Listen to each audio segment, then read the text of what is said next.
Hello, everybody. Welcome back to another magnificent episode of Bikini and the Brain podcast, hosted by Coach Adam Bonilla from Team Elite Physique and me, Ashley K. Fit. What's up, everyone? I hope we're all off to a wonderful day so far. And we've got a pretty fire topic for you guys today. I liked this one. Yes. I know a lot of people that deal with this, and even I'm guilty of it as well from time to time. It is comparing yourself to others and why we should not do this. Yeah, for sure. I'm really happy that you brought this topic up because I think it's such a common thing, and especially I think when you're setting up your expectations too, not just comparing yourself to others when you're in the mix of it and like getting ready for a show or getting ready for your transformation, but like in the actual start of it, because I'll get pictures from people who are like, hey, I just want to transform and I want to look like this girl. And they'll send me a picture of like J-Lo or something, right? It's always someone crazy. It's always like someone completely crazy with like 1 million followers plus. And it's like, and I'm like, well, that's cool that you want to look like her, but she doesn't even look like that, like that type of thing. So so I'm glad that you picked this topic because I think it's a hurdle that many people have to follow, that have to climb. Yes, and we kind of did maybe a similar one a while ago of genetic. What was it? Genetic. Yeah, genetic. Realistic genetic limitations and realistic expectations. Yeah. It was catchy, I know. But we kind of talked about, there's certain things about everyone's body that maybe we cannot change, like things such as the width of your hips or the width of your rib cage, how tall you are, your bone structure. You'll see some girls have wider shoulders, some will be more narrow. There is such a variety in body types. Yeah, I think that's the thing, and it's one of those cliche things where we have to say we'll just have to have you focus on being the best you can be, and it's so like cliche to say that, but it really is the truth because everyone structurally is just so much different, And you have those people out there who are like just genetically gifted and have that crazy structure or those crazy bubbly muscles, whatever. And that's just something, it's hard to compare yourself to them because everyone's so different. And like a good example, an easy example would be like, if you look at like Ronnie Coleman's bicep, he's got a crazy, crazy bicep peak. And, but if you look at a guy like Flex Wheeler's bicep, he had a big bicep, but it was just like a big round bicep. But for some reason, Ronnie Coleman's bicep was like a peak. It was like a really hard rock and it was small and it was really peaked up. And I'd always have all these guys like, oh, I want to work on my peak of my bicep. I want to work on my peak of my bicep. And I'm like, you can't change the shape of your muscle by doing certain exercises. You can get it bigger, you get it smaller, but you can't change the shape. I think that's a good example, like, because it's easy to understand for everyone listening out there, especially like the women listening too. Right. And I think a lot of the times that the muscles look the way they do is maybe the thickness of your tendons, but also the muscle insertion. Is it a long insertion or is it a short? And I think a lot of people don't even grasp this concept. They don't even realize that muscles can be inserted in different areas depending on who you are. And I think the best example of this is when we're looking at that glute shot of competitors on stage. You'll notice that some girls have very long glutes and then some will be shorter. Yeah. The ones that are shorter tend to be more bubbly from a side profile, I would like to say. Totally, yeah. That gives it the bubble because it's a shorter insertion, while the other ladies with longer glute insertion maybe have a more prominent insertion in general, and it might look more powerful, if that makes sense, from the back. Yeah, some of these, and that's something I think is a great example too, because you'll have a lot of people who want that tie-in to be like whoever, right? A good example of that people would know would be like if you looked at Angelica's glute insertion at the Arnold this year, it was crazy. It was a really, really good. She did a really good job getting that tie-in to show up that glute insertion. So people would be like, oh, I want that, and I'm like, well, that is, there's a lot of genetic structure and how that is laid out where that's going to come like that. If you don't have that and we're talking about that kind of that long V that goes down people's legs. And you could see another one would be really good one would be like Ashley Janelle. She has a really long glute insertion.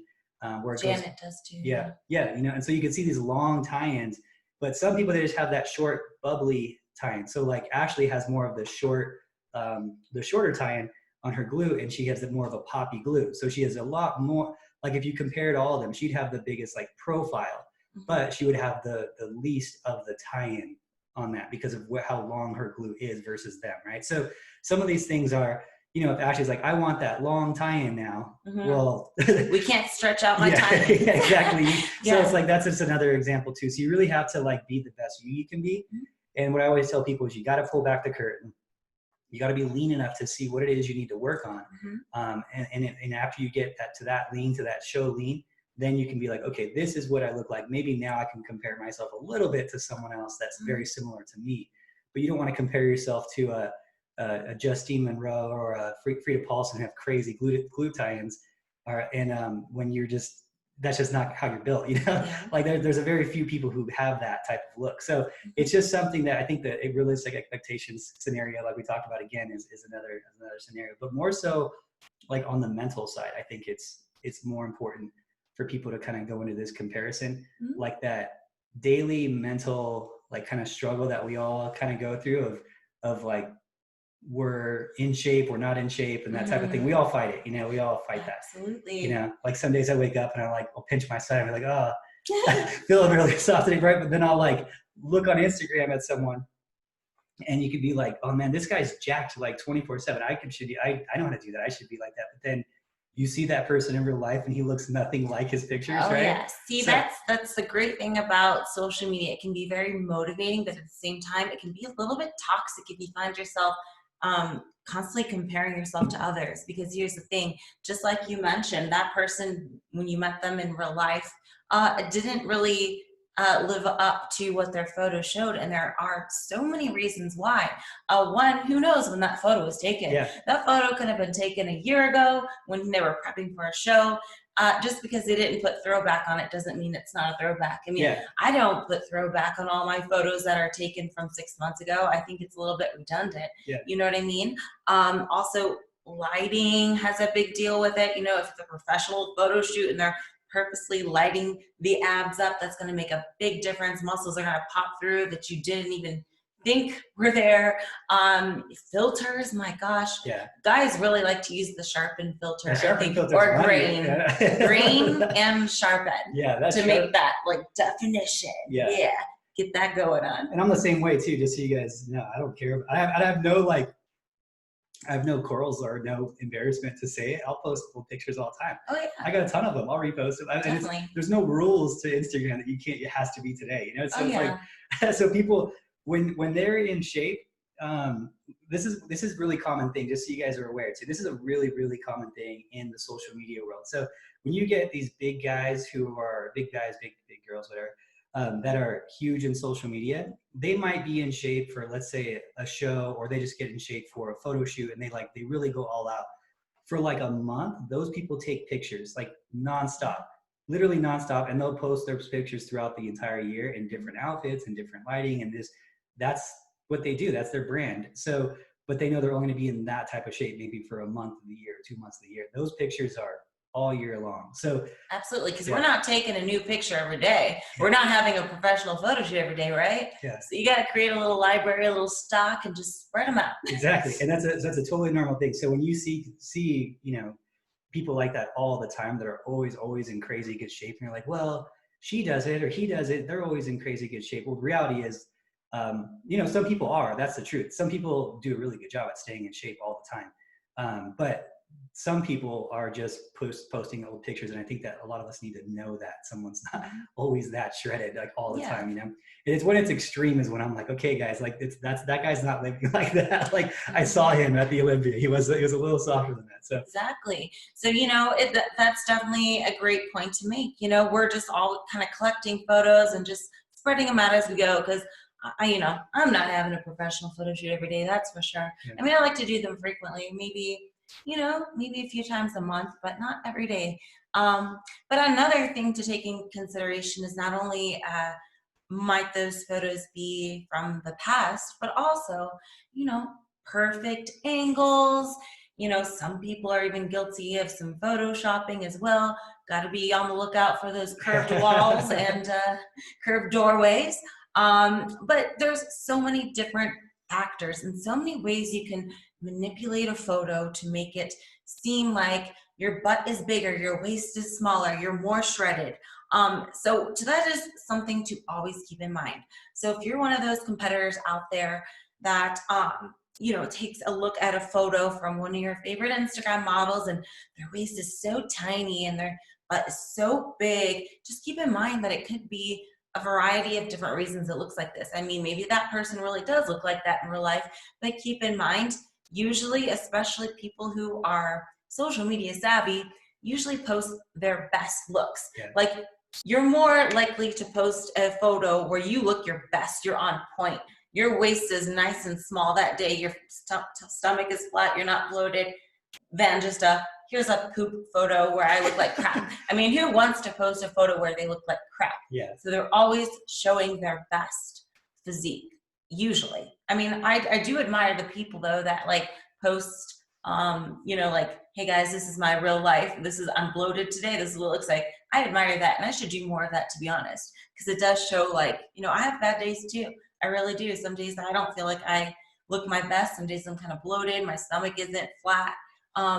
But I'm definitely more likely to post a photo if it looks good, you know? Yeah, I think you're not guilty of anything. That's everyone, right? I don't see very many bad pictures. Yeah, like I'm gonna post this photo where I just look like poop.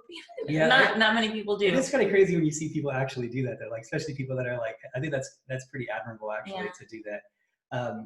Yeah. So, and just so you guys know, to like the extreme of it, of how it goes, because we have to just be realistic with this whole thing. You know, we have to be realistic and see what these people actually look like. Because if you're just looking on Instagram, you're not seeing them in real life. You're gonna be pretty surprised at the difference when you see them in person, because it is dramatic. A lot of times it's really dramatic. I mean, it's even like when you'll see a lot of women. I'll meet a lot of women at like the Olympias and the Arnolds and these big shows that I've known for, you know, a year on Instagram, whatever, and I won't even be able to put their face to their pictures, you know, because they look totally different, and their pictures are all Facetuned. They have perfect skin. They have just the most gorgeous girl in the world, and then you see them in real life, and you're like, oh, that's her. Like, she's not unattractive, but doesn't look like she does in her pictures, you know? So even the beauty side of it is another whole thing that I think that expectation needs to be a little bit more realistic for like people who are listening who don't know that that's what they're doing, because they're not even like you. It's hard because you don't want to be like mean, but you don't want to be, but when you're seeing women who are looking at these perfect bodies with these perfect faces and they're like, oh, I don't look like that. I don't look like that. And I'm like, hey, they don't look like that either. Like, they don't even a little bit look like that. Some of them are so over the top. Oh yeah, filters are getting crazy. Have you ever seen like the some of the Asian filters that they have? Like, there was like this big story, like a streamer. Well, she was like a 50-year-old lady or something, and then she always used this one filter. And one time her filter glitched, and it went from a very young looking girl to like an overweight 50-year-old lady. Yeah, because I'm telling you, these filters are madness. And they're even getting filters where you can manipulate your body too. Oh, wow. So like, you know, the filters where you can like change your face, add little flowers. I think those are cute, by the way. I use it, the little flowers and stuff. But now they have them where, I don't know what the app is called, but I've seen it like being reviewed. They can manipulate bodies too. That's crazy. In video, like real-time video. So that is it's crazy. But it's like catfishing live. Yeah, that's catfishing. How do you catfish live? That's crazy. No.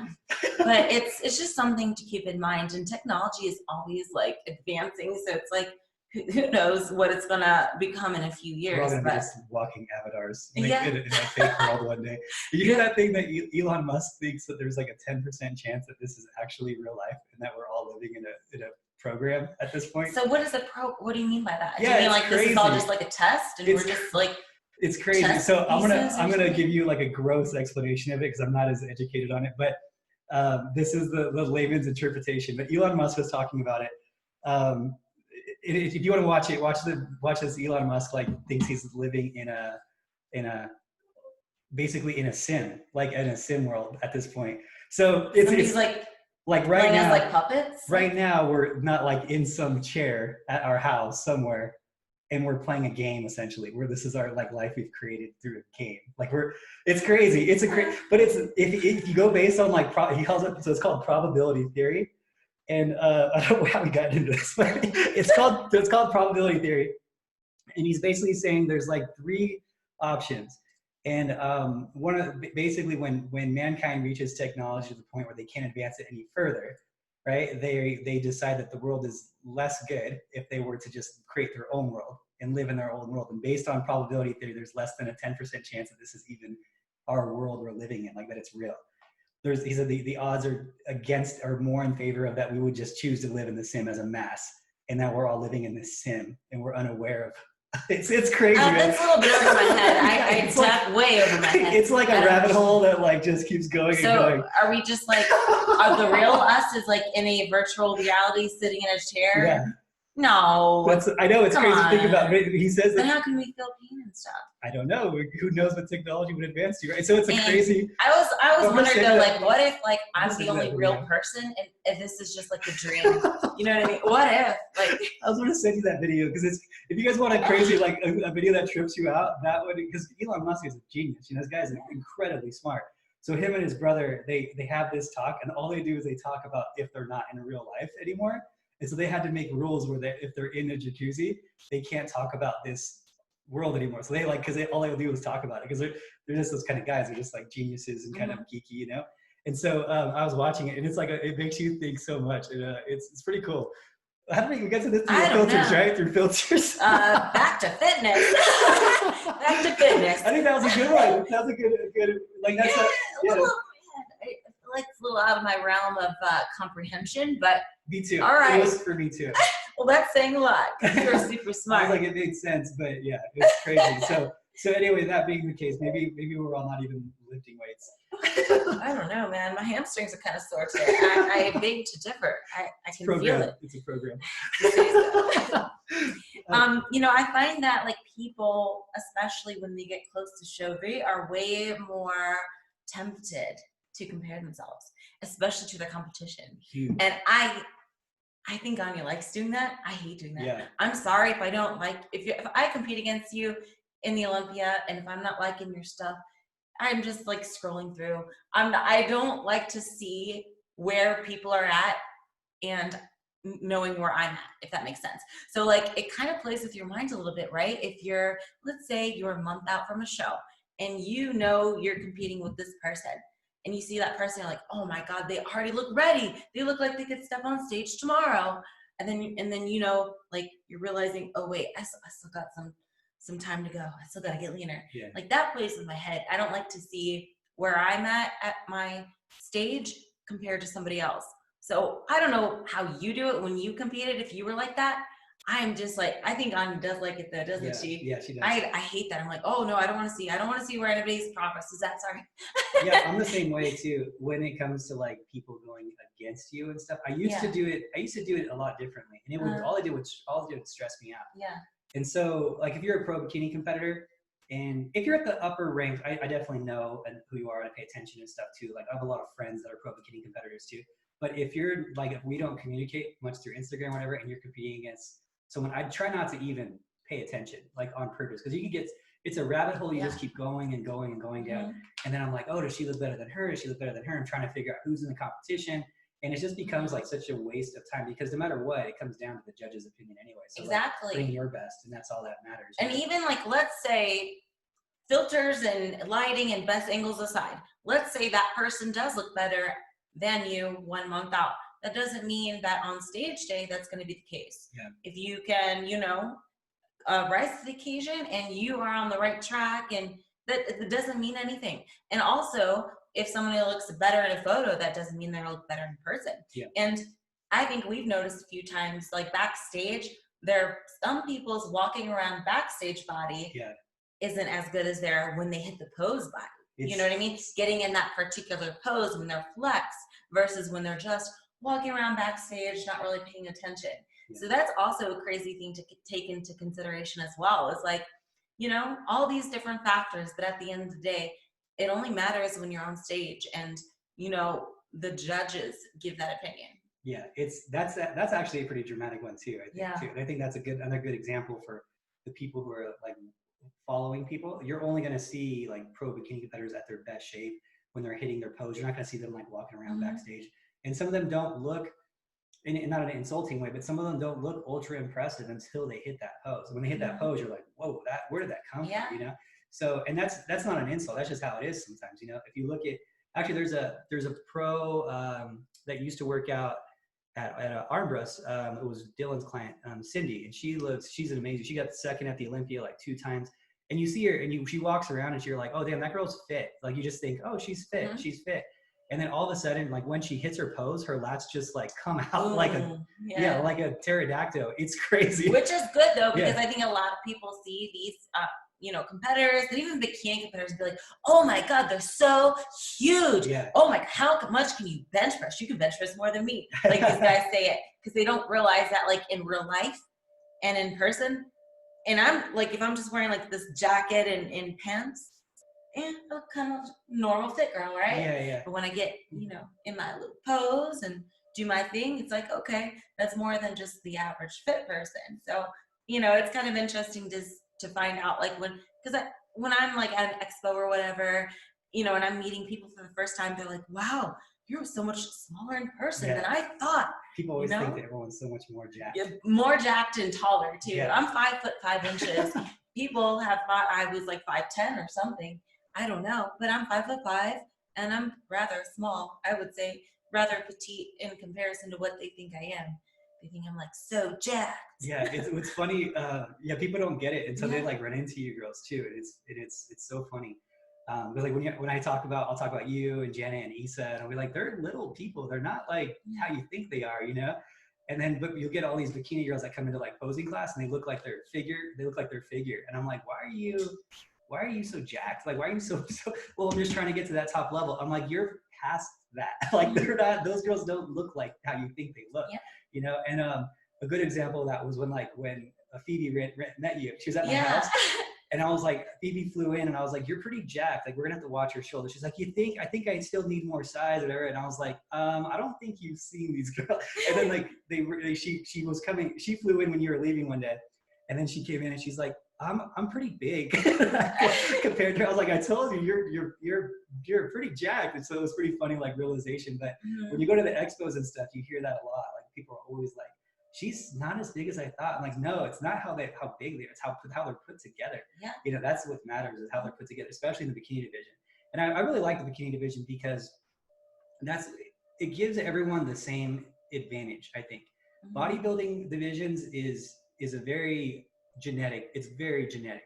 So like if you look at bodybuilders and you look at like Sean Roden or something, like I'll never be as big as Sean Roden. I just don't have the genetics to be that big. No matter what I took, no matter how hard I worked, no matter what I ate, I would never be as big as that guy. Genetically, he can keep growing, and I run into a certain wall at a certain point. I just don't have it, and that's fine. That's not my goal. But in bikini, you might have someone like, you could look at like Anya, who got there in like a year's time. She got to that like pretty much close to max out level, which how much muscle she can have in like a year's time. Ashley, maybe 2 years, would you say, like you maxed out your muscle?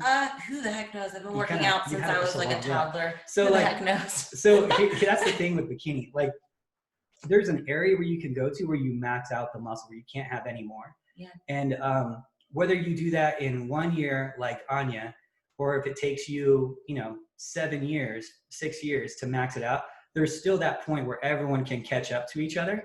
And then you just work on those minor improvements after that. So I really like that about bikini, is that it doesn't have that factor of, you keep going and going and going in muscle, and you get behind someone. So someone can get faster, but you could catch up. I like that too. And definitely the most diverse bodies you'll see is going to be in bikini. Yeah. Because you'll see the really tall, slender ones. You'll see short, bubbly ones. You'll see girls that are more athletic looking, while as other ones might look more like a fitness model type. Yeah. So there's so much diversity. So maybe let's say that you aren't a person that can get super bubbly muscles. That doesn't mean you can't do well. Just because one person did well with super bubbly muscles and you're more of a, what would you call it, an ectomorph, right? Yeah, it could be ectomorph. Ectomorph, like more slender and more lean, that doesn't mean that you can't do well too. It's just like a different look, and that doesn't mean it's worse. It doesn't mean it's better. You just got to work with what you have and know what your best is personally and try to achieve that. And I would like to add on to that as well. When we're talking about like even body fat percentages, some bikini competitors look better leaner, and some, if they get to that same amount of leanness, they're too lean. It's not their best look. So I know that we know of some competitors that like they're told don't get any leaner, and they're not really that lean to begin with. Whereas I feel like I'm a competitor that I'll look better leaner. Come to that conclusion. They like you. We know our marker now. Yes. So I'm one that I don't look good softer. I just look thick. You know what I mean? Just thick. My shape really pops and really shines when I am leaner. So knowing that, I can kind of adjust and come in accordingly. But it's a funny thing because people will ask what my body fat percentage is so that they can also achieve that body fat percentage as if it's some sort of marker. But I would tell them that, you know what, it's all dependent on your body type. And even when someone is at a different body fat percentage, it's hard to tell because some people will, by the test be at a lower percentage, but they'll look like they have higher. Maybe it's the thickness of their skin or their tendons, or maybe just the lack of definition in their muscle in general, or development, I should say. But it's so diverse when it comes to bikini. But I think there is kind of a magic little window of, what's your magic window again of pro bikini competitors? It's like 13 to 16. Yeah, it's like about that, 13 to 16. But that 3% of body fat is a lot. It's like when you go from like 25 to 22, it's not that dramatic. But when you go from 16 to 13, it's a game. It's totally different, So and there's even some that are probably at 17 or so, like a few, even the pro level. So and which, by the way, is another thing we always have to bring up. There are different body fat percentage tests that you can do. Some people claim, some bikini competitors will claim they are like 6%. I've seen 6, and I'm just like, I don't know about that. But it's I guess depending on your body fat percentage test, that doesn't seem like it's an accurate. It's probably like the handheld test. Or like a skin fold caliper. The skin fold caliper is the worst, and the worst. And those, you need a really trained person to be able to do that, right? And so as far as body fat percentages go, just so you guys are aware, there was a body. So the golden standard of body fat percentage is a DEXA scan, and even that is a little bit off. There's no perfect way of doing it. So DEXA scan and hydrostatic weighing are the two like best ways essentially to do it. Definitely the two most inconvenient ways too. So the DEXA scan they did at the Arnold Classic 2 years ago. There was a gym that was doing it for all these top pros. Our guy actually had the lowest body fat for the men's physique division that was there. And he was like, I'm going to get under 6. I'm going to get under 6. So he came in one day, did a DEXA scan, was like 6.1. And they put him on the board as the lowest body fat percentage, right? They wrote his name down. And his name's Tave. He's an awesome dude, men's physique pro. And then he came in, he was like, no, I want to get under 6. So he did it for one more day. He did a little bit more cardio, came back in at 5.9. But everyone that was there, all the pros were saying, I'm 3%, I'm 4%, right? That was the guys were saying. And then the females came in, and the women's physique, the lowest a women's physique competitor got was 9.9. And we're talking women's physique with shredded glutes and striated lats. We're talking so little body fat that it's just like, when you see someone like that, you're like, man, that took some serious work. Like, you're just like in admiration. I'm in admiration of the work, I'm not a big, I don't really love that look. But I've loved the work. I see people and I'm like, damn, that took everything for that woman to get like that. But then you have bikini competitors who like have a little bit of abs and they're like, oh, I'm 7%. And I'm like, there's no chance that you got there. So true body fat that you're seeing, like, let's say, for example, when Issa won the Olympia, she was probably, I would say probably 13, 14%, maybe even 15. No, probably for her, but I would say probably 14 if I was going to put a number on it. And that is shredded lean. For bikini. For bikini, yeah. Not grainy, but that's a good look is what we're trying to say. Yeah, you don't want that that crazy, like not grainy where you can see every little vein that travels up in your arms and stuff. I call it pretty muscle. You want to get to that point where you have pretty muscle, great complexion, great shine. You don't want to see too much of the striations when you walk. I compare it to like, this is kind of like a gross comparison. This is the only thing I can compare it to that people can like visually see. When you see like a horse like walking and you see their hips, you see all these like muscle fibers in their hips, like all this movement of muscle fibers. You don't want to see that on a bikini competitor. Like if you're getting that lean where you're seeing all these muscle fibers like in your legs when you're walking and on your glutes when you're walking, that little like twitch of muscle fiber, you've probably gone too far. The judges don't want to see that. That's where it becomes like amazing at anatomy chart muscle versus pretty muscle. That's that like border that we don't want to cross. That's kind of like my rule of thumb. Exactly. And especially since you get that tan and the glaze and the lighting of the stage, you'll really be a little bit over the top. And I think it's also important to, now that we're kind of on the subject as well, don't compare yourself when it comes to weight either. I think weight is it's a good indicator for where you are or how close to the stage you are.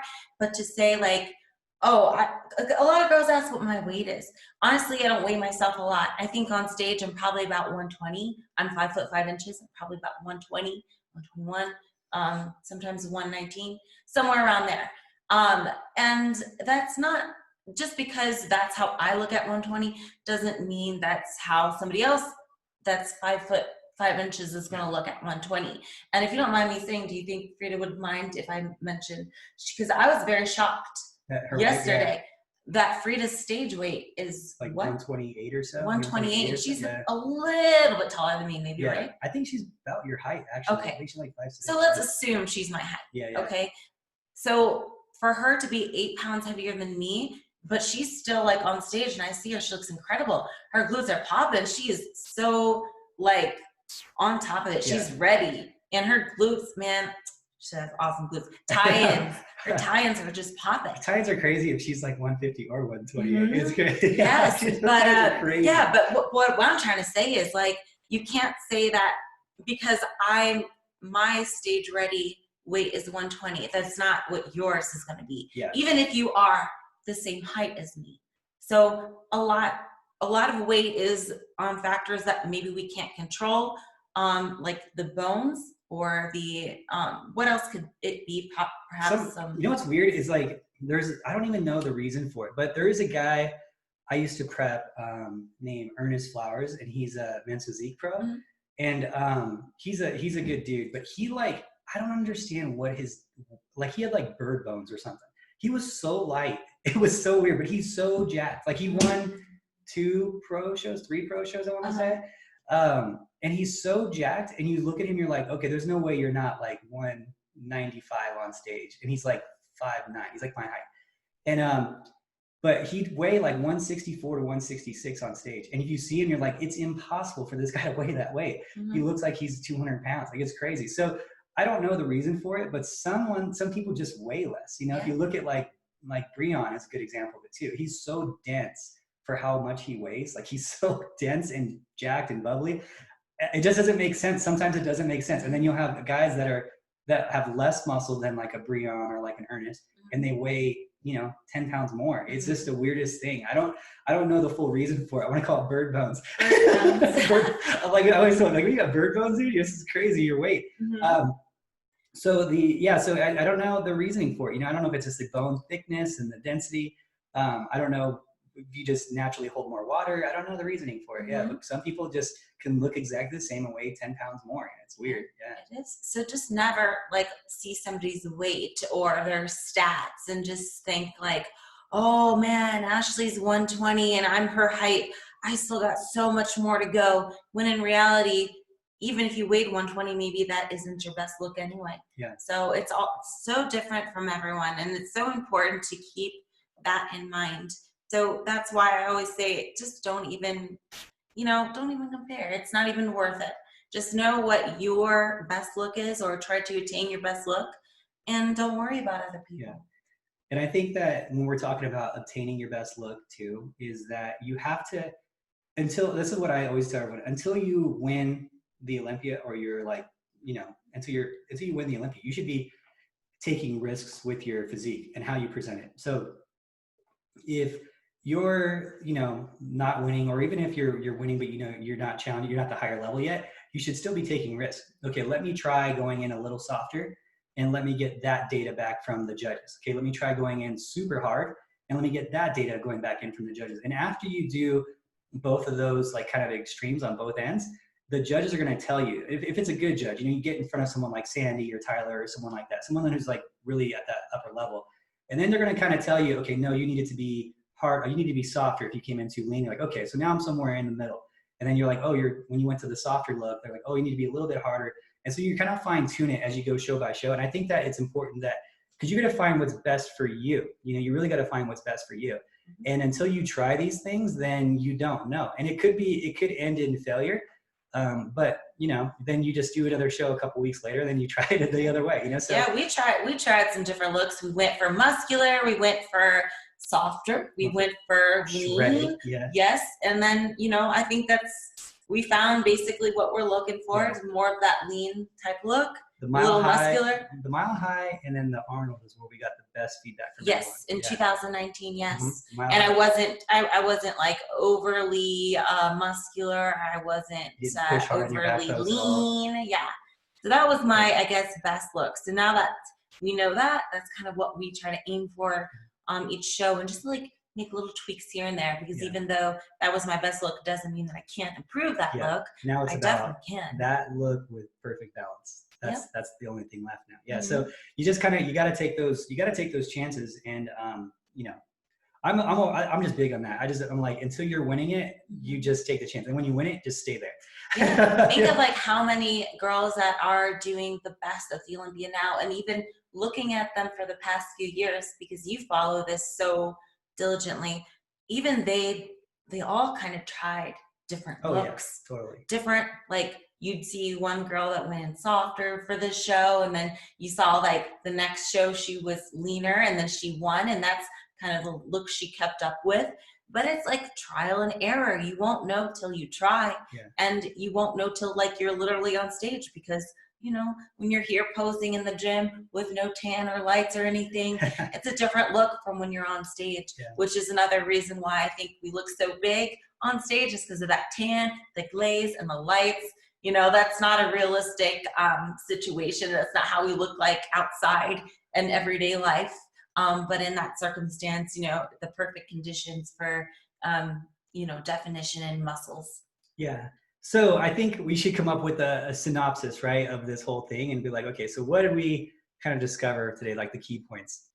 So one, no one really looks like how they look in Instagram to some capacity. Most people are pretty close, but for the most part, it's the angles, it's the lighting. People best days. They're pushing their photos in Photoshop and with their waist and 1 inch smaller, and their glutes 1 inch smaller. And when you do just like a 1 inch on the waist and a 1 inch on the glutes, that's a 2 inch jump. That's dramatic. Well, not everyone does that, but we have seen those curved doorways before. They're getting good at it too, because everyone's aware of the curved doorways now too. Yes. You know what's crazy is that Kenny KO just put out a photo of and it got circulated the other day. It got circulated, and it was Kai Green, and he pushed his photos, like his shoulders made his shoulders bigger and all this stuff. And it's just like, not to talk smack on Kai, but it just shows you that like even guys who don't need to do any Photoshop whatsoever, because he's like, he's probably like right now, like in the world, like probably like top 10 biggest bodybuilders in the world. Like not even talking just IFBB, but you have those guys out there that are like the mutant guys that are like crazy jacked. Like he's probably so big, he's probably top 10 biggest guys in bodybuilding in the world that are actually like lean, not just power lifter type of guys. And even he is pushing his photo limit. He doesn't care. He's like, he just does that shit though. He just has a fun time. Yeah. He's probably doing it to troll people, to be honest. He's the king troll, dude. He's definitely one of my favorite bodybuilders. Now he's literally probably was hoping somebody would catch it just so they can repost it. Yeah. So even guys like that or that, like that size will do it. So if guys like that or that size are doing it, then you got to understand a lot of people are doing it. So just be realistic with your own expectations. You're never going to be able to look like a CGI character in a movie, and that's what a lot of these people are doing on their Instagrams and stuff, is they're creating a false version of themselves to sell product or to just feel better about themselves. And some people get so intertwined into it that they don't even realize they're doing it anymore. It's just so standard for them to do that before they post a picture. There's actually a girl so I know a girl that she works out here at the CPC with, well, I won't say with who, but she works out. Her sister was taking a picture of her, and her sister's like, oh, that picture looks terrible. You can't even see like my abs in that picture. And her sister's like, will Facetune her pictures. She'll draw fake abs on them with the filters and do all these things, right? It's like a totally different person in the pictures than what she looks like in real life. And her sister was taking pictures of her. She's like, yeah, my stomach just looks soft in that picture. I don't want to post that one, whatever. She's like, you realize you don't look like that, right? She's like, what do you mean? She's like, you realize you don't have abs. You've never had abs. And then all your pictures shows that you have abs and you don't look nearly like this. Like when people see you, they're like, oh, that's you. Like, you realize that, right? She's like, what are you talking about? She's like, I have abs. And she's like, no, you don't have abs in any of your pictures that are unedited, not one. And like, she's so far into that rabbit hole that she can't even see herself. Like, she's starting to see herself as she sees on Instagram. So she gets the attention on Instagram. Boys are messaging her on Instagram.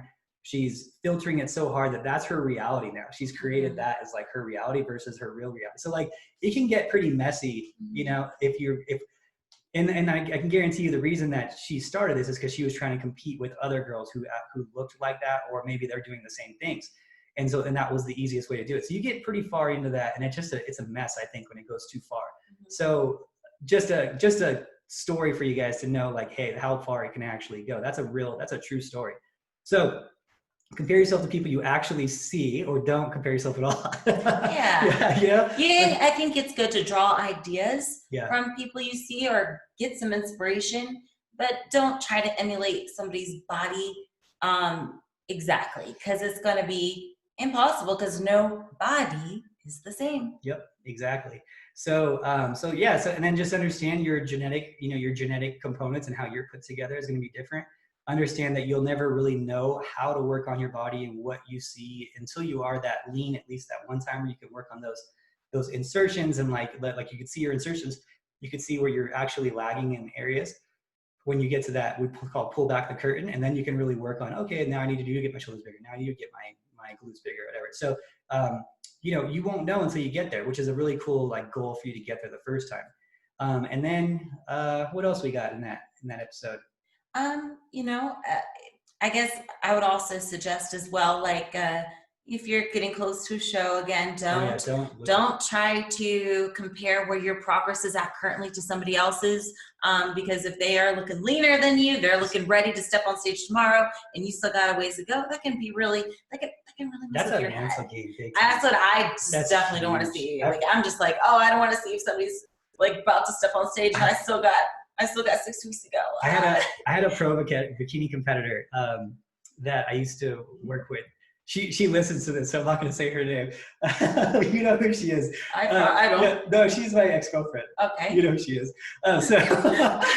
She's the sweetest girl ever. But she would always spend all her time looking at who's competing at the show that she's going to compete in, what pros are going, right? And she'd watch them. And it just started making her, like, she'd spend all her time doing it. It'd make her go crazy.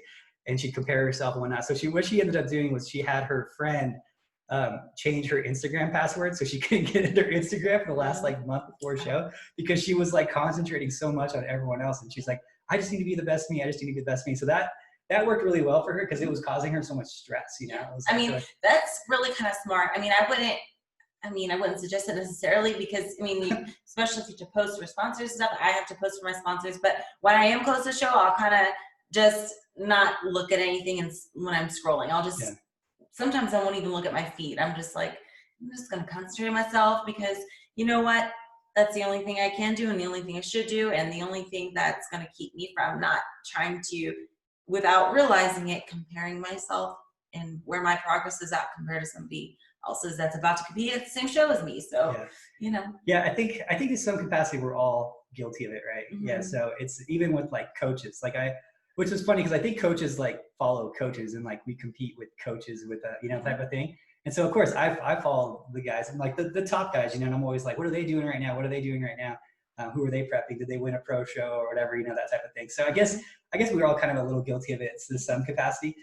For me, it's like in a friendly way because I know I know what it takes. I have like that mutual respect because I know the guys that are at the top. Like I know how hard they're working to do that, and those guys are grinding. So I'm like good for them, but at the same time, I'm like, oh, I want to get a win too right now. Like when they win, when I'm like kind of like, oh man, like I got to get one too. So it's one of those like I get it. It's a good thing, and then it also can be a little overwhelming. Yeah, totally. You know, it's like it's this pressure that I think with any sport or any guys who try to like reach that top or whatever, anyone, they're always, you know, they're just competitive people, you know. So anyway, so that I guess with that.